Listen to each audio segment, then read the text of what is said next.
Welcome to our newest episode of the Lebanese Physicians Podcast. And today, our guest is Dr. Myriam El Khoury Malhame. And today's discussion will be related to work-life balance and relief of stress at work and how to promote happiness at work and in life in general.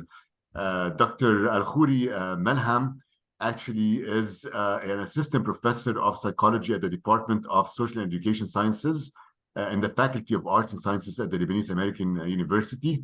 And I love the Lebanese American University because I used to work there previously. Her research interests include biopsychosocial basis of stress, trauma, and anxiety disorders. And more recently, she has received a major NIH grant with her team to implement practices promoting emotional intelligence, stress management, and growth mindset with vulnerable adolescents in public schools in Lebanon. She has also worked with medical residents and physicians in terms of implementing practices related to work-life balance and decreasing stress at work. Welcome, Dr. El Khoury Malhame, to the podcast. Thank you for having me, Khalil. It's a pleasure to be here. Of course, 100%. And it's so nice to be discussing promotion of work-life balance and happiness in these days, especially in these days now and what's happening around the world and next to Lebanon. So basically, I mean, just in the past, like everybody used to go work their land and do stuff like that. And then the Industrial Revolution came, and suddenly there's been like a very big work became a very big part of life and like a very big part of what defines an individual. But how can we discuss a bit the evolution of society with how work and promotion became a very important aspect over time? And I think you're right, starting off saying that it's becoming more of a global problem. So we used to, farm our own lands in the separate parts of the world and do things very differently. And it seems that we're tending to do things more commonly altogether. So it's a nice way of, reflecting from different parts of the world what's the best fix for this problem we all have. Right. Let me give two quick maybe answers. Of course, there are many factors at play here. But if we want to look at the social perspective, we would say that we're glamorizing, this social status has become associated with being busy and with, overworking. But from a psychological perspective, this has also come with the automaticity that we hear ever since we're very young, related to what do you want to become when you grow up. We don't ask kids, what do you want to work in? We tell them, what do you want to become? And so our work becomes an integral part of our identity. And so to promote ourselves and to promote our success means we inherently look into doing this within our work as well. Right. And in relation to that too, I feel like some parents try to push their kids also towards going into specialties that will give them like a social status or more money or whatever. And what are your thoughts about that? And we have some friends who do that with their kids. They're like, oh, I'm interested in, let's say, music. No, you should be a doctor. And so what do you think of that? Yeah, so there is, the financial security or the economic stability or prosperity has been intricately linked to specific types of jobs. And these are precisely the jobs where we have, as you have introduced the Industrial Revolution, the idea or the framework was, if you push the machine to give more, the outcome, the productivity will be increased. And so we know that within those disciplines, the more you input, the more time you spend, then of course the outcome would be better. However, we forgot that we're not exactly as machines and we need to rest. So this wasn't factored in. And I think we'll talk about this and touch upon this. But the thing is, socially, most parents, this comes from a nice place, I'm going to say, because we want our kids to be successful and have stability and, social statuses, as you mentioned as well. So we're biasing the kids to think that these are, and perhaps, I'm taking a wild guess, that the best people in the entertainment industry, they might be making much more than, the best out there in the medical industry, just as a head-to-head comparison. But still, the parents they're looking into more classical, traditional ways of pushing the kids forward. Right. But I think social media now is also disturbing these norms that we have. So that's another game changer as well. Yeah, exactly. It's big. Things are changing pretty quickly, I think. So basically, yes, as you said, like people started saying, all right, you work more, you produce more, you work more, you produce more. But then suddenly things started coming out that people are getting burned out. Actually, maybe you work more, your creativity goes down. So what are some of the side effects of like overwork and not being able to live your life adequately, let's say with your family, because you're just overworking? Absolutely. So the idea is, for some time, this has worked. I mean, spending more hours within the work setting has given rise to more productivity. However, this has plateaued. And as you said, it backfired.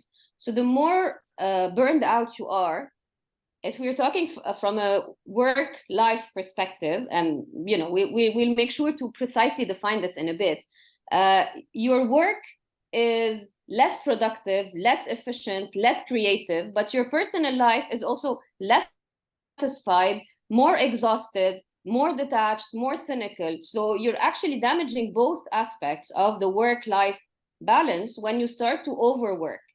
So again, we need to incentivize people not to be lazy to work, but at the same time, this should not come at the price of resting and spending enough time refueling.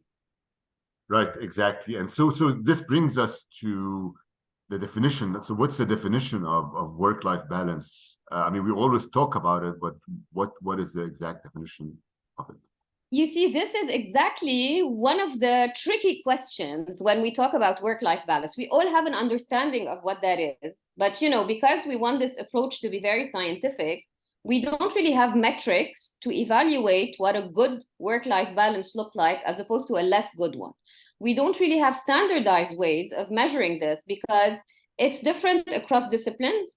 It's different across life stages. It's different for individuals, for example, who have to care for people who themselves struggle with medical or mental disorder, or who have to care for someone with mental or medical disorder. The other tricky part is that to make it easier for our brains to understand, we go for the dichotomic thinking that relates to, illness is opposed to wellness, as if, it's either you're this or that. And it's not really the case because, in spite of illness, you can find your well-being. And in spite of workload and stress and trauma, you can find well-being. And so the ideal definition is, I've read this somewhere, that the perfect work-life balance is if you don't work and you enjoy life. But this is not very viable. Right. So the best approach we can suggest is for you to feel satisfied and to retrieve meaning from both aspects of your life. You need to remember that you're the same person with like this dual identity of breadwinner and caregiver. So the more you find common values, the more you find common meaning, both in your workplace and in your personal life, then the better you seem to be off. And this is a dynamic concept. So this is the problem, but also the silver lining is that if you're not well today in this work-life balance, you can improve that. There are ways, and we'll talk about those. You can improve this. But obviously, the tricky part is that once you found this golden standard, it's a dynamic thing that you need to keep investing energy to keep there. Right. So partially, it's like probably overwork leading to destruction or not as good of a family life afterwards. But the other part which we're going to discuss here is how do you achieve this happiness and work-life balance? Because I think and what's important is some people, like if they go to work, they're like have this negative attitude. They're like, oh, my job is horrible, but then they stay in it, and every day they wake up in the morning, I don't want to go to my job, it's horrible. So how do you get this positive attitude? Because your research has been on this topic before. How do you keep yourself positive to be able to promote a good work-life balance and a good life? That's an absolutely important question. And I just want to highlight one thing. Of course, the point of this conversation and this discussion is to highlight the shortcomings so that we can ideally improve them. But there's also, so work-life balance can also work, as you said, positively. So when you get a promotion, you come back home and you're super excited, and this also spills over positively on your loved ones. When your paper finally gets published, or you name it. So sometimes work also provides positive outcomes in your personal life. But of course, we're focusing on when this system is broken, what are the things that you can do to improve them? Just a second quick highlight before we talk about what are the actual things that you can do. Very briefly, because I have a background in neuroscience, so I feel like this needs to infiltrate in all my conversations. Our brain mostly, includes their different ways of viewing it, but like an emotional advisor and then a rational one. And then when they work together harmoniously, this is when we make the best outcome, or this is when we have the best outcomes. And this is where we seem to be, our decision-making processes seem to be optimized. So if we want to segregate too much work and life, as if, one is the rational, the other one is the emotional part, it works less well. So ideally, we need to favor both. So of course, there's a bit of predominance of rational versus emotional at work, but it's also important to create a positive environment. And the same thing in our personal lives as well. Now, having said this, our brains are sometimes biased by evolution, most of the times actually, to focus on the negative, because this is a threat detection that was gonna allow us throughout our history as humans to detect threat and then monopolize resources to address it. So most of the time, we tend to focus on the negative, again, aspects of work, which is very important, but you also need to look at the positive aspects. And the best way to do this, more or less, is to lay down what would an ideal day look like for you, and then identify where are the areas that you can improve. And we call this the clock day. So, ideally, you would want to wake up, have the time to sip your coffee before you rush to work. And so maybe this is something that you have the chance to do. And so it's important to realistically, we agreed, Khalil, that, your perfect day might be looking differently than mine. And right. So it's important to do this heads up. Now, practically what you can do, the golden rule is to reverse the formula, whereby we think that when we're done with work, this is when we'll be happy, because ideally work will never be done. Not in your personal life, not in your home, and not at your professional careers as well. So we need to, and because time is finite, we need to focus on energy that is renewable. So two things here. There are things you can do in your professional aspect to improve your work-life balance. And this is setting boundaries. So clearly communicating with your teammates, with your boss, what works for you within the norms of course, the rules and regulations where you work. It's important to find ways to delegate tasks and to negotiate more time on certain tasks. Most people complain, actually, that they're constantly under time pressure. And so perhaps when we negotiate more flexible timing, and this is something that we've started to do during COVID, and it has again backfired because we haven't done that properly, perhaps, communicating more, negotiating more time is one thing. So with the employer. And then on a personal level, it's important also to focus on regular self-care, on daily positive refueling activities with lots of evidence-based techniques that are very easy, that are not time-consuming, like gratitude, like journaling, like mindfulness, and definitely not jeopardize your sleep pattern. But I'm not the person to say that, because sometimes as parents, this is difficult. And this is exactly what, we preach and don't practice. So there's area for improvement for everyone. Yeah. So basically what you're talking about is things that, like, you wake up in the morning, you're like grateful, or mindfulness, like doing yoga, let's say, stuff like that, or exercising, right? Exercise is probably one of the things that would lead to this. Absolutely. And I mean, people frequently complain, let's say, of having many emails to address in the morning. So if you feel like this is not the ideal time to answer heads up your 40 emails, say you're going to segment them. So 20 emails, and then have a break, have a chat with your colleague, refuel your energy, and then address the other 20. So it's not just about time management in your day. It's also about energy management. And it's also about, when you segment, so you're working, you get tired, you start scrolling into your social media feeds just to get distracted. So what you're basically doing is that, the work gets segmented, so it doesn't get done properly. And your leisure time gets segmented because social media here, instead of being your refueling resource, is consuming your energy. So ideally, if you're playing with your kids and you're checking your emails, it's the same thing. So work permeates your personal life, and personal life permeates the work. So the best way is to segment them, to say for the coming 40 minutes, I'm going to be doing this, and then I'm going to have 20 minutes break so I can enjoy this first segment and I can enjoy this other second segment.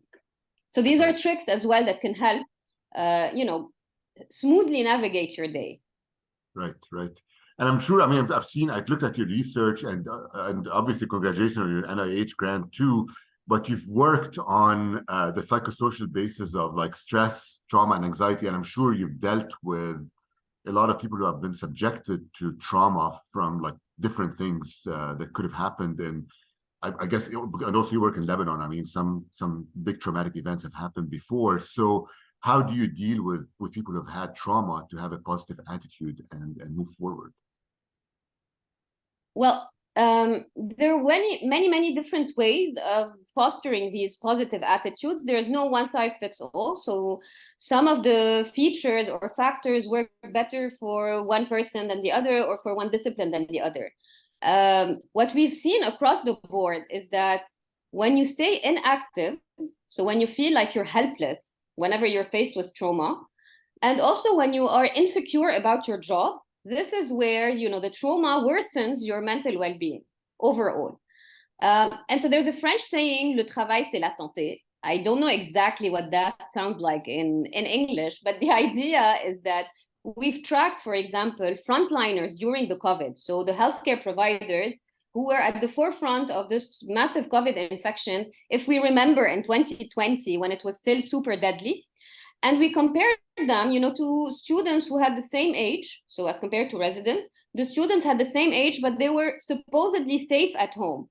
And we found out, ironically, that those who were supposedly feeling safe and had more time to to connect or spend time, watching Netflix or socializing online or, meditating, or they had higher levels of burnout as opposed to those frontliners. And you remember at the time, they had to change their lifestyles. They were afraid of contaminating their loved ones, so they had to change the housings. And so even those who were directly faced with the viral threat, they had lower levels of burnout, although they were working more. And, this was like an unprecedented viral pandemic, but they had lesser levels of burnout because they felt that they were contributing somehow to containing the virus.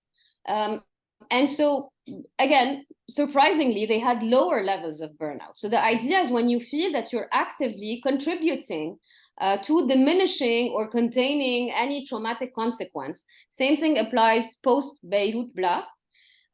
Same thing post-economic stability. But of course, so activity is one thing, and then job security is the other one. So we're not denying that it's extremely important for our psychological safety to have jobs. And so, when you're not working, those who are insecure about their jobs, those who are unemployed, they have higher levels of mental distress. And so this is important to keep in mind. And as you've started saying, this is why the balance is important. It's not one or the other. So if you don't have work, or if you don't have a life, in either case, you're going to end up being less happy at the end of the day. So it's important to keep those aspects in mind and try to regulate how much energy, and to prioritize the tasks that are relevant for you at work, but also, to prioritize rest and self-care in your personal life as well. Exactly. And this brings me to your NIH grant, actually, which which actually you're trying to implement practices to promote emotional intelligence and stress management in adolescents in public schools in Lebanon. And this is a big issue. I mean, emotional intelligence probably is related also to having a secure job and maybe a secure work-life balance afterwards. So can you tell us a bit about your grant and what you're doing in the public schools, and also then discuss what is emotional intelligence? Absolutely. So the idea of the grant is to target vulnerable age groups, which is typically adolescent, but also to try to find like a sustainable formula. So, we come to this world unequipped with, so our brain doesn't know how to navigate the world. And then we start learning these things. We learn how to speak, how to write, how to walk, but we don't learn a very important aspect of our life, which is how to regulate and to manage our emotions. So we can't really say that we're doing poorly globally, or we are doing poorly globally on a mental health scale, because we have not yet learned the tools to properly regulate emotions and to properly regulate stress. And so dealing with stress, stress can become a very important source of energy if you know how to regulate it properly. So what we're doing in those schools is we have 11 standardized sessions of emotional intelligence training. And the idea here, again, is to, usually in schools, we teach kids how to use the rational part of their brains, but we teach them less how to make use of the best of their emotional brains. And so in emotional regulation, we teach them to identify emotions in themselves and in others, and also to regulate, so to name, to label, to identify, and to regulate emotions, to foster more positive communications, even on topics that are very taboo. And ideally, also in schools, we're trying to address the concept of bullying, which I know is also one of those global important topics that can have very negative repercussions on mental health. And so we teach those young kids self-help tools, including things like gratitude. And so our studies show that people who practice gratitude, and this can be, saying very few things that you're grateful for. Again, we've mentioned earlier that even in times of illness, so even those with medical chronic disorders can find ways to improve their well-being. And even those who struggle with mental disorders can find ways to improve their quality of life with this very simple trick.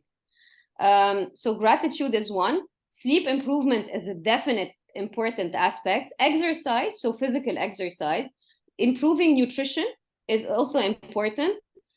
Spirituality seems to also improve overall mental health, and there is an increased interest in how spirituality brings meaning at work. So we're talking about spirituality at work and spirituality in your personal life. And so these are additional aspects as well. And the overall framework is that when you're faced with a trauma, it either breaks you or it helps you grow. And so all these tools that we are trying to teach the kids and that we're reminding everyone at the same time about are very easily accessible tools, but they're evidence-based. So there's a lot of science behind them, and they seem to improve your capacity to grow after a trauma. And we know that trauma is inherent to human beings. So we are all going to be faced at one point or another with direct or indirect sources of trauma. And so we're hoping this, will contribute to improve the education so that people reach, the work stages equipped with ways to properly balance their work and their lives. Right, and I think that's very important, because when you look, let's say we were all like in high school or at school, and you see some of the kids who are rank 1 at your school, and you say, oh my God, they used to get such good grades. They're not doing as well, let's say, as kids who were less ranked. And I always attribute that, I don't know if you agree with me, but I always attribute that to emotional intelligence, because basically people who have more emotional intelligence tend to be more successful than people who are maybe more intelligent in school, but not emotionally intelligent as much. Yes, so you have the book smart and the street smart kind of, right. And they can go hand in hand. So we want to remind everyone as well that IQ seems to contribute to 20% of our overall success, no matter how you define success. And then EQ, which is like the street smart kind of thing, contributes 80%. So both are important, but we've been focusing perhaps our energy on the lesser important of the two. Right, and things are changing now. There's a lot of books being written on EQ rather than on Absolutely. at this point. And so basically, what impacts productivity at work? I know we've discussed a lot of them right now, but I don't know if you've studied that, or so what are the factors that impact productivity for people at work? All right, the first thing is not finding meaning. So when you don't have motivation to keep going, your productivity, your overall productivity decreases.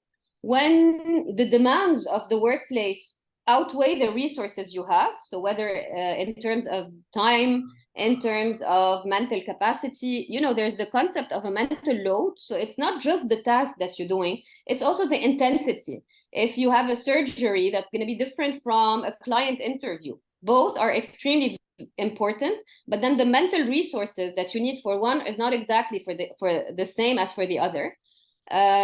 Also, this concept of multitasking with divided attention, which is a big myth because it's impossible for people to, we promoted the fact that we're good at multitasking, but this divided attention actually ends up depleting our energy.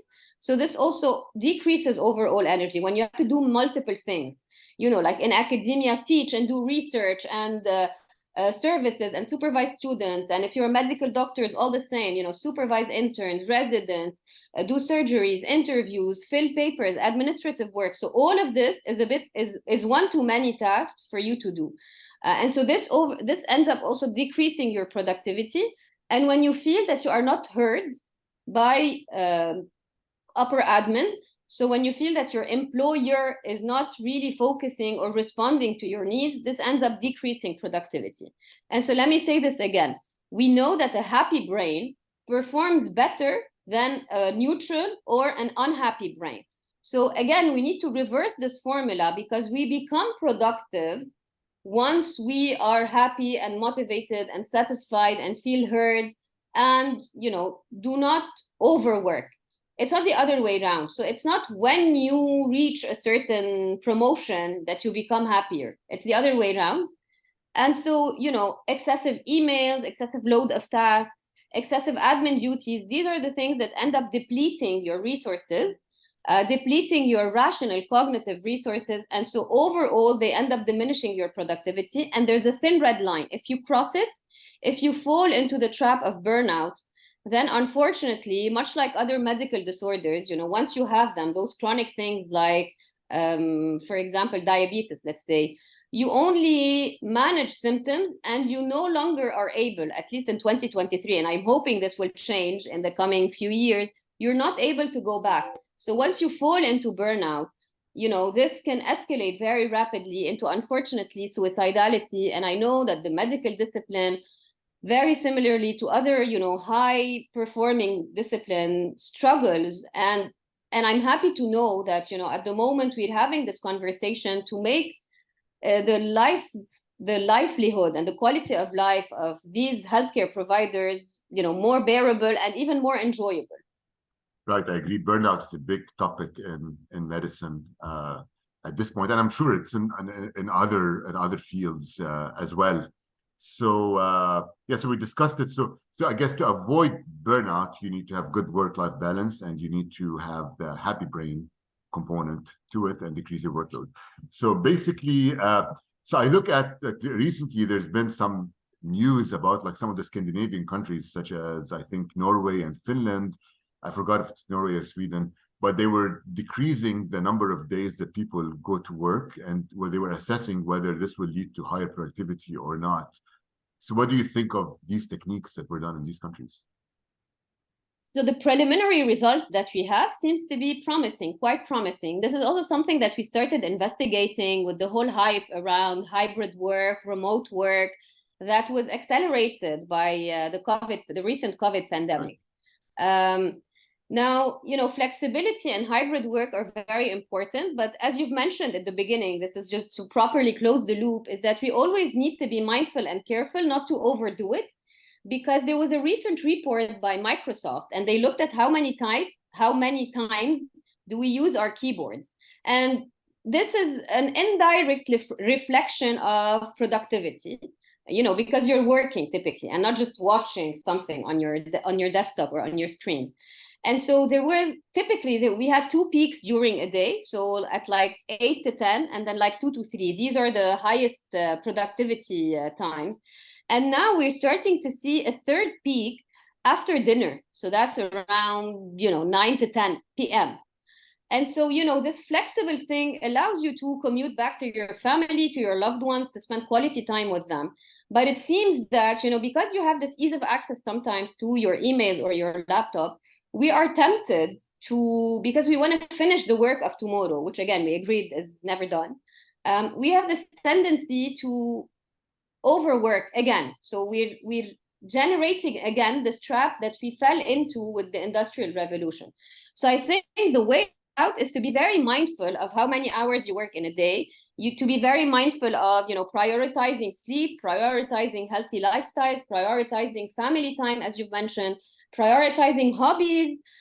These are not a luxury. They're important to our functioning as human beings to the best of our potential for the longest possible time.